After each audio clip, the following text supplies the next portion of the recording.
မင်္ဂလာပါရှင်ဒီတစ်ခါရှင်းပြပေးမှာကတော့ Hawaiian အပွားဝတ်ပကြားမှာပေါ့နော်ပကြားမှာအပွားဝတ် frame ကိုဆွဲနည်းကိုရှင်းပြပေးပါမယ်ပြောမဆိုရင်ဒါကညဝတ်အင်ကြီးပေါ့နော်အဲ့တော့ပထမဆုံးဒီ Hawaiian အင်ကြီးမှာဆိုလို့ရှိရင်သူကအဓိကတော့ column ပေါ့နော် column ပဲအဓိကရှင်းပြပေးပါမယ်ဒီ channel frame ဆွဲနည်းတွေကကျွန်မရှေ့မှာရှင်းပြထားပြီးတယ်အဲ့ဒီဗီဒီယိုလေးတွေကိုဝင်ကြည့်လိုက်ပါနော်ဒီမှာဆိုရင်ကျွန်မက frame ကိုတစ်ခါတည်းဆွဲထားပြီးသားဒီမှာတော့ကျွန်မကနောက်ချမ်းကို B လို့မှတ်ထားပြီးတော့ရှေ့ချမ်းကို F လို့လည်းမှတ်ထားတယ်ပေါ့နော်အဲ့တော့ပထမဆုံးနောက်ချမ်းမှာဆိုလို့ရှိရင်ကျွန်မတို့ကဆွဲထားတာမူလ body frame ကဒီ11ဘက်ကဒီတလက်မအောက်ချထားတယ်ပေါ့နော်အဲ့တလက်မအောက်ချထားတော့ကျွန်မကဒီ 0.6 ပဲယူတယ်ပေါ့နော် 0.6 ပဲယူတယ်နှစ်စိတ်ရှော့လိုက်တယ်ပေါ့နော်11ဘက်ကို column တက်မှာဆိုတော့လေနည်းနည်းပြန်ကျင်းလိုက်တဲ့သဘောပေါ့နော်အဲ့တော့နောက်ချမ်းမှာကျွန်မပြင်လိုက်တာကဒီ11လေးပဲနော်မူလ11ဘက်ကိုကျွန်မကနှစ်စိတ်ရှော့လိုက်တယ်ပေါ့နော်ကျန်တာတော့နောက်ချမ်းမှာဘာမှမပြောင်းဘူးတကယ်လို့ကိုကဒီချမ်းဘက်ကိုချဲခြင်းနဲ့ဆိုလဲရတယ်တကယ်လို့ကိုလုံးကိုပေးကိုထက်ချဲခြင်းလဲရတယ်တော့အရှိကလည်းချိတ်တဲ့အရှိထားလို့ရတယ်ဒီမှာနောက်ချမ်းကိုကျွန်မကခောက်ရွရပေးထားတယ်ခောက်ရွရနဲ့တရွက်ညှက်မယ်ပေါ့နော်အဲ့တော့ B1 လို့ကျွန်မမှတ်လိုက်တယ်အဲ့တော့ရှေ့ချမ်းမှာဆိုလို့ရှိရင်11ပေါက်ပေါ့နော်11ပေါက်ကဒီမှာကျွန်မဖောက်ထားတာက9လက်မရှိတယ်ပေါ့နော်9လက်မအရှိရှိတယ်တကယ်လို့ကိုက3လက်မပဲဖောက်ချင်တယ်ဆိုလဲရတယ်ဘာဖြစ်လို့လဲဆိုတော့ဒီ Hawaiian column ကကြတော့ဒီရှေ့ကဒီညမှာပါထပ်ပြီးတော့ချိုးရမှာလေချိုးရမှာဆိုတော့11ပေါက်ဘူးကျေသွားနိုင်တယ်နည်းနည်းလေးပေါ့နော်အဲ့တော့ကိုကအဲ့လိုမျိုးကျေတာမကြိုက်ဘူးဆိုရင်3လက်မခွဲ4လက်မအလောက်ထားလို့ရတယ်ဒီမှာကျွန်မကတော့9လက်မနဲ့ဆွဲပြထားပါတယ်9လက်မဆွဲပြီးတဲ့အခါမှာဒီရှီချမ်းမှာဂျိုင်းတွေအကုန်လုံးကမူလ body frame တိုင်းပဲကျွန်မဆွဲထားပါတယ်ဒီမှာကဒီနောက်ချမ်းလိုမျိုးကျမတို့ကခောက်ရွက်နဲ့ဆွဲမှာမဟုတ်ဘူးရှေ့ကအင်းရှေ့ချမ်းနှစ်ချမ်းကလာထပ်မှာလေထပ်မှာဆိုတော့ကျမကဒီမူလ body frame ကနေပြီးတော့ဒီရှေ့ချမ်းမှာကျမတလက်မထုတ်လိုက်တယ်ပေါ့နော်တလက်မထုတ်မယ်တလက်မထုတ်မယ်ဆိုအဲ့ဒီတလက်မကဘာလဲဆိုရင်ချုပ်စာက4လက်မထပ်မဲ့ထပ်စာကချုပ်စာက 0.4 ထပ်မဲ့ထပ်စာက 0.4 စုစုပေါင်း 0.4 ချင်းဆိုတော့8စိတ်ပေါ့နော်တလက်မပေါ့နော်အဲ့တော့တလက်မဖြစ်သွားမယ်ပြီးရင်ကျမတို့အထဲကနေပြီးတော့ဒီခံချုပ်မယ်ပေါ့နော်ခံချုပ်မဲ့စာကဒီအပြင်မှာတလက်မထုတ်ထားတာရဲ့အတွင်းဘက်ကို2လက်မထည့်ထားဆိုစုစုပေါင်း3လက်မပေါ့နော်အဲ့ဒီ3လက်မကဘာလုပ်မလဲဆိုရင်အတွင်းကနေခံချုပ်မှာပေါ့နော်အခုဒီမှာဆိုလို့ရှိရင်ကျမက line လေးကိုအပေါ်ပိုင်းမှာဒီရင်မြင်းထိပေါ့နော်ရင်မြင်းထိကျမ line လေးကိုကတ်မယ်အဲ့ဒါကိုကျမဒီမှာချစ်ပြထားတယ်ပေါ့နော်အဲ့တော့ဒီအတွင်းကခံချုပ်မဲ့ဟာကို2ရွက်ညှက်မယ်ဒီရင်ရှေ့ချမ်းပေါ့နော်ရှေ့ချမ်းကိုကျမကခောက်ရွရမပေါဆိုတော့2ရွက်ညှက်မယ် F2 ပေါ့နော်ဒီမှာနောက်ချမ်းကျတော့ခောက်ရွရပါတဲ့အတွက်ကြောင့်မလို့1ရွက်ပဲညှက်မယ်ရှေ့ချမ်းက2ရွက်ပြီးရင်အထက်ကခံချုပ်မဲ့အစာကိုလည်း2ရွက်ညှက်မယ်ကဲအဲ့တော့ဒီမှာကျမဒီကော်လန်ချုပ်တာကိုပြောမယ်ပေါ့နော်ကော်လန်ချုပ်တာပြောမယ်ဆိုတော့ဒီဘက်ပုံလေးမှာကျမပြန်ချဲ့ပြီးဆွဲလိုက်တယ်ဒီမှာဆိုလို့ရှိရင်တော့အဓိကတော့ကော်လန်ပဲပေါ့နော်ကော်လန်ချုပ်မယ်ဆိုလို့ရှိရင်ပထမအောင်ဆုံးကျမတို့ဒီရှေ့ချမ်းမှာဖောက်ထားတဲ့11ပေါက်ကြီးရှိတယ်ပေါ့နော်အဲ့ဒီ11ပေါက်ကြီးရဲ့မူလ11ပေါက်ရဲ့ဒီအပြင်ဘက်ကိုဒီပခုံးဘက်ကိုကျမတို့4စိတ်ပေါ့နော် 0.4 လက်မဝက်ပေါ့နော်4စိတ်ထုတ်လိုက်မယ်အဲ့ဒီထုတ်တဲ့နေရာနေပြီးတော့ဘာလုပ်မလဲဆိုရင်ပေတံလေးကိုဒီ90 degree ပေါ့နော်90 degree တောက်မှန်ချပြီးတော့အပေါ်ကိုတင်လိုက်ပါမယ်ဘလောက်တင်ပါလဲဆိုလို့ရှိရင်နောက်ချမ်းလေပင်ရဲ့အတိုင်းပေါ့နော်နောက်ချမ်းလေပင်က3လက်မရှိတယ်ဆိုရင်3လက်မအပေါ်တင်မယ်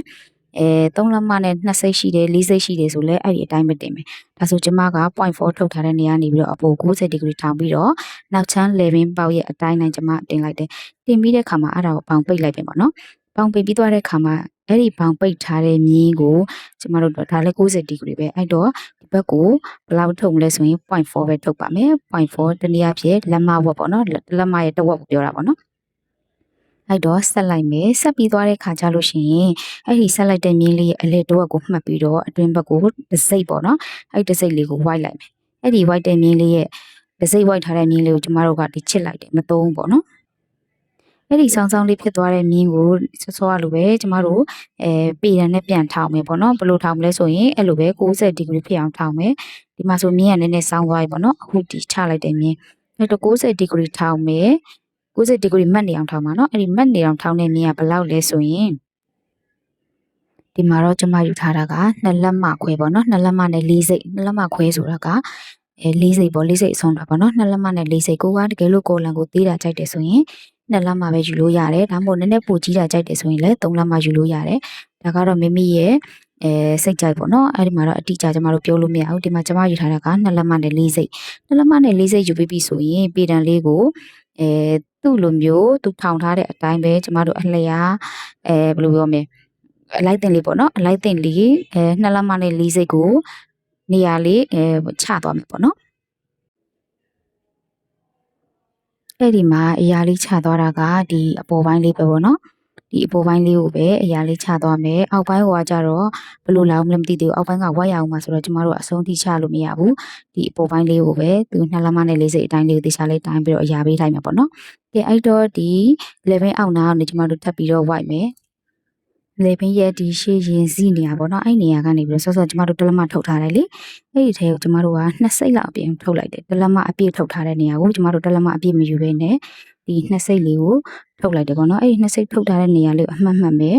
အမှတ်မှတ်ပြီးတော့မှကျမတို့ကဒီ90ဒီဂရီကျနေတဲ့နေရာနေပြီးတော့ဒီ45ဒီဂရီစောင်းလိုက်တယ်ပေါ့နော်45ဒီဂရီစောင်းလိုက်ပြီးတော့ဘယ်လောက်ယူမလဲဆိုရင်ဒီမှာလဲကျမက2လက်မနဲ့4စိတ်2လက်မခွဲယူထားတယ်ကဲလို့ကိုကဒ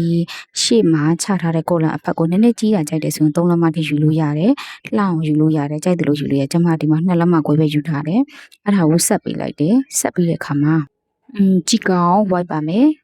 ဒီနေရာလေးဒါဝိုက်လိုက်တယ်ပေါ့နော်ဝိုက်ပြီးသွားပြီဆိုလို့ရှိရင်အောက်နားကချိုးမဲ့ကောလန်သေးလေးကိုလည်းဝိုက်လိုက်တယ်ပြီးတဲ့အခါမှာဒီစုံမလေးကိုလာဆက်မယ်ပြီးပြီဆိုလို့ရှိရင်ဒီနေရာလေးကိုကျမတို့ကဒီခေါက်ရွက်ရလေးပေးထားတယ်ဒါဆိုရင်ဒါခေါက်ရွက်ရနဲ့ညှက်မှာပေါ့နော်ခေါက်ရွက်ရနဲ့ဘယ်လိုညှက်မလဲဆိုလို့ရှိရင်အဲ့ဒီခေါက်ရွက်ရနဲ့ lining ကတ်မယ်ပေါ့နော် lining ကတရွက်ညှက်မယ်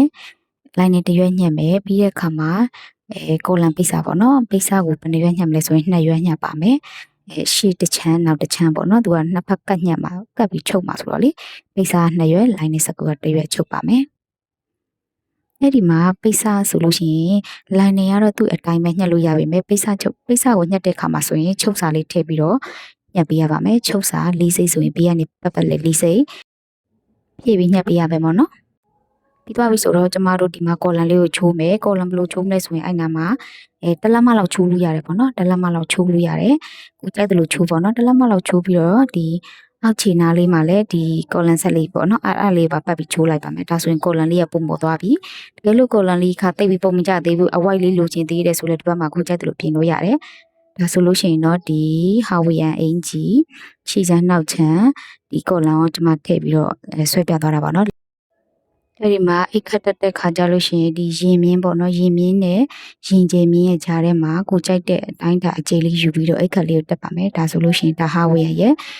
့ကုတ်မဲ့ဟာလေးပေါ့နော်ဒါဆိုရင်တော့ဒါဖြတ်ဆက်လေးလုပ်ပေးရမယ်ပေါ့နော်အလှထည့်ခြင်းနဲ့ဆိုရင်ဒါဆိုရင်တော့အင်ဂျီရဲ့ရှေ့ချမ်းနောက်ချမ်းမှာခါးနေရာလေးကိုကျမတို့ဝိုက်ပါမယ်ဘယ်လောက်ဝိုက်မလဲဆိုရင်3လက်မကနေ5လက်မထိဝိုက်လို့ရပါတယ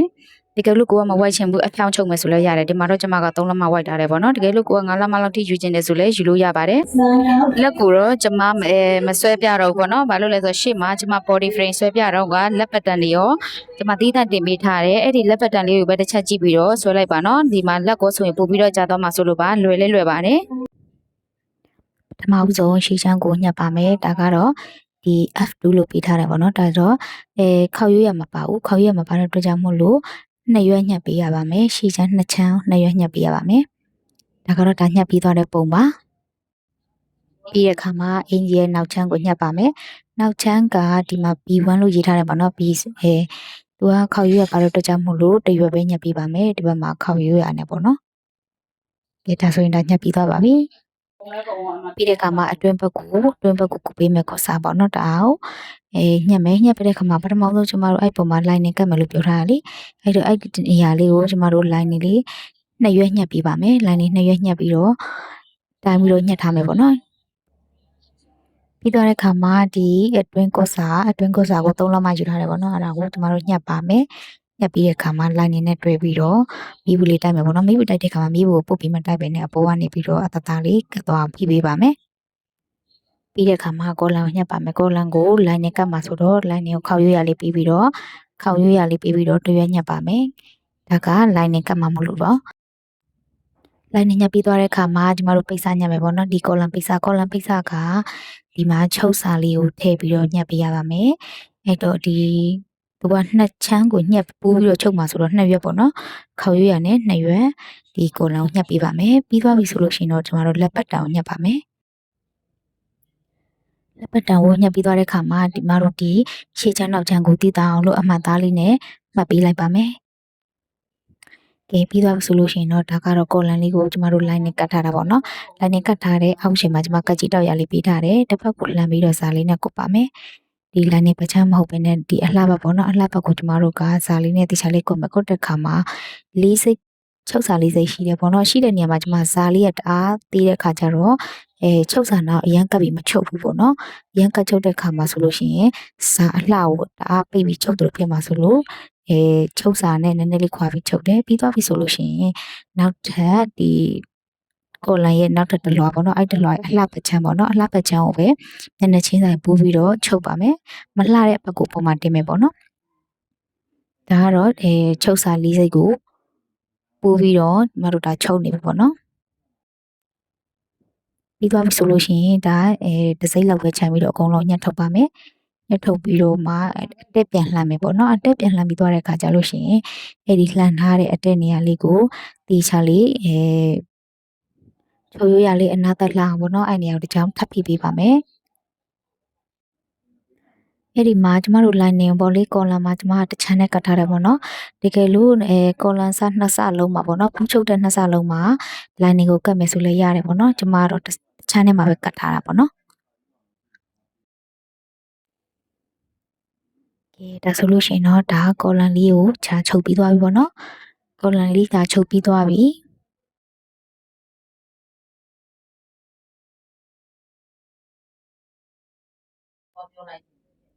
ကဲပြီးသွားပြီဆိုလို့ရှိရင်ကျမတို့ဒီအိမ်ရဲ့ရှေ့ချမ်းပေါ့နော်ရှေ့ချမ်းမှာလေပင်ပေါက်ရှိတယ်အဲ့ဒီလေပင်ပေါက်ကိုခောက်လိုက်မယ်ပေါ့နော်ခောက်လိုက်ပြီးခောက်ရွရလေးကိုကျမမှတ်လိုက်မယ်အဲ့ဒီမှတ်လိုက်တဲ့နေရာလေးရဲ့အစကနေပြီးတော့မှဒီစာနာလေးကိုမယ်ပေါ့နော်ပုံမှန်ဆိုလို့ရှိရင်ဟာဝင်ချုပ်တဲ့ခါမှာဆိုလို့ရှိရင်ပိုက်ပင်းကျိုးလေးနဲ့ကျိုးလုံးလေးကုတ်တယ်ပေါ့နော်ကျမတို့ဒီမှာစာရှိတဲ့ခါကျတော့စာလေးကိုပဲတီချာလေးကုတ်လိုက်ပါတယ်စောတော့ကကျမလေပင်တိုးမှတ်ထားတဲ့နေရာနေပြီးတော့ဒီအင်ဂျီရဲ့ဒီအောက်ဆုံးဒီပေါ့နော်ရှေ့ချမ်းအောက်ဆုံးဒီကိုကျွန်မခါတဲ့ဒီစာလေးနဲ့ကုတ်လိုက်ပါမယ်ရှေ့ချမ်းနှစ်ချမ်းလုံးကိုကုတ်ပြီးသွားပြီဆိုလို့ရှိရင်ပခုံးတွေတွဲပါမယ်ဒါဆိုလို့ရှိရင်ရှေ့ချမ်းပခုံးနဲ့နောက်ချမ်းပခုံးကိုရှေ့နဲ့နောက်ကိုကျွန်မတို့ဒီပခုံးတွဲလိုက်တယ်ပေါ့နော်ပခုံးတွဲပြီးသွားပြီဆိုလို့ရှိရင်ဒီကောလန်အလဲမှတ်လိုက်တယ်ကောလန်အလဲမှတ်နဲ့အင်ဂျီရဲ့ဒီနောက်ကျောကပခုံးနေရပေါ့နော်အဲ့နေရာကိုအလဲဆုံးမှတ်ကိုမှတ်မယ်မှတ်ပြီးတဲ့အခါမှာပတ်လဲဒီပခုံးတွဲချုပ်မဲ့နေရာsorry ဒီကုန်းနေရာပေါ့နော်ဒီကောလန်တွဲချုပ်မဲ့နေရာကိုကျမတို့ပင်အက်ကလေးနဲ့တီးချလေးညီနေအောင်ထိုးလိုက်ပါမယ်စပြီးတော့မတွဲဘဲနဲ့ချုပ်မယ်ဆိုရင်ကောလန်တွေကနည်းနည်းလေးအစမပြေဖြစ်နိုင်တယ်ပေါ့နော်အဲ့တော့စပြီးချုပ်မယ်ဆိုရင်ကောလန်ကိုအရင်ဆုံးပင်အက်လေးနဲ့တွဲပါဒါဆိုရင်ကောလန်တက်ပြီးသွားပြီပေါ့နော်အဲ့ဒီမှာကျမစောစောကဒီအတွင်းကနေပြီးတော့အတွင်းကနေခံပြီးချုပ်တဲ့ဟာလေးကိုကျမမပြလိုက်ရဘူးအတွင်းကို3လက်မှခံချုပ်တယ်ဆိုတဲ့ဟာလေးကျွန်မဒီမှာချုပ်ပြီးသွားပြီပေါ့နော်ချုပ်ပြီးသွားတဲ့အခါမှာဒီအချီချောင်းလေးတစ်ချောင်းထပ်ပြီးတော့ဖြည့်ပေးလိုက်ပါမယ်အထဲမှာချုပ်ရရတွေဖောင်းဖောင်းဖောင်းဖြစ်မနေအောင်ပေါ့နော်ကဲပြီးတဲ့အခါမှာဒီလက်ကိုချုပ်မယ်လက်ကိုလည်းလက်ရဲ့အနားလေးမှာကျွန်မတို့စောစောကလက်ရှိရဲ့အတိုင်းကိုကျွန်မတစ်လက်မှလောက်ဖြတ်ထုတ်ထားတယ်ပေါ့နော်ဖြတ်ထုတ်ပြီးဒီမှာလက်ပြန်ဆက်မှာမဆက်ခင်စာလေးကုတ်တယ်စာလေးနဲ့ကုတ်ချုပ်ပြီးတဲ့အခါမှာနောက်ထပ်ဒီဖြတ်ထုတ်ထားတဲ့အစတစ်လွှာကိုလာပြီးတော့ပုံမှာလာထပ်ချုပ်ပါမယ်အလှချင်းပူးမှာပေါ့နော်အလှချင်းပူးပြီးချုပ်လိုက်မယ်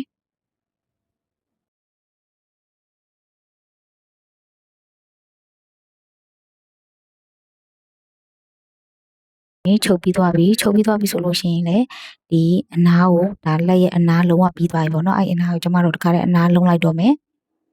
အနားလုံးလိုက်တော့မယ်ပေါ့နော်အနားလုံးပြီးသွားပြီဆိုလို့ရှိရင်စောစောကတွဲချုပ်ထားတဲ့နေရာလေးကိုပြန်ပြီးတော့တစ်ချောင်းဖြည့်ပေးပါမယ်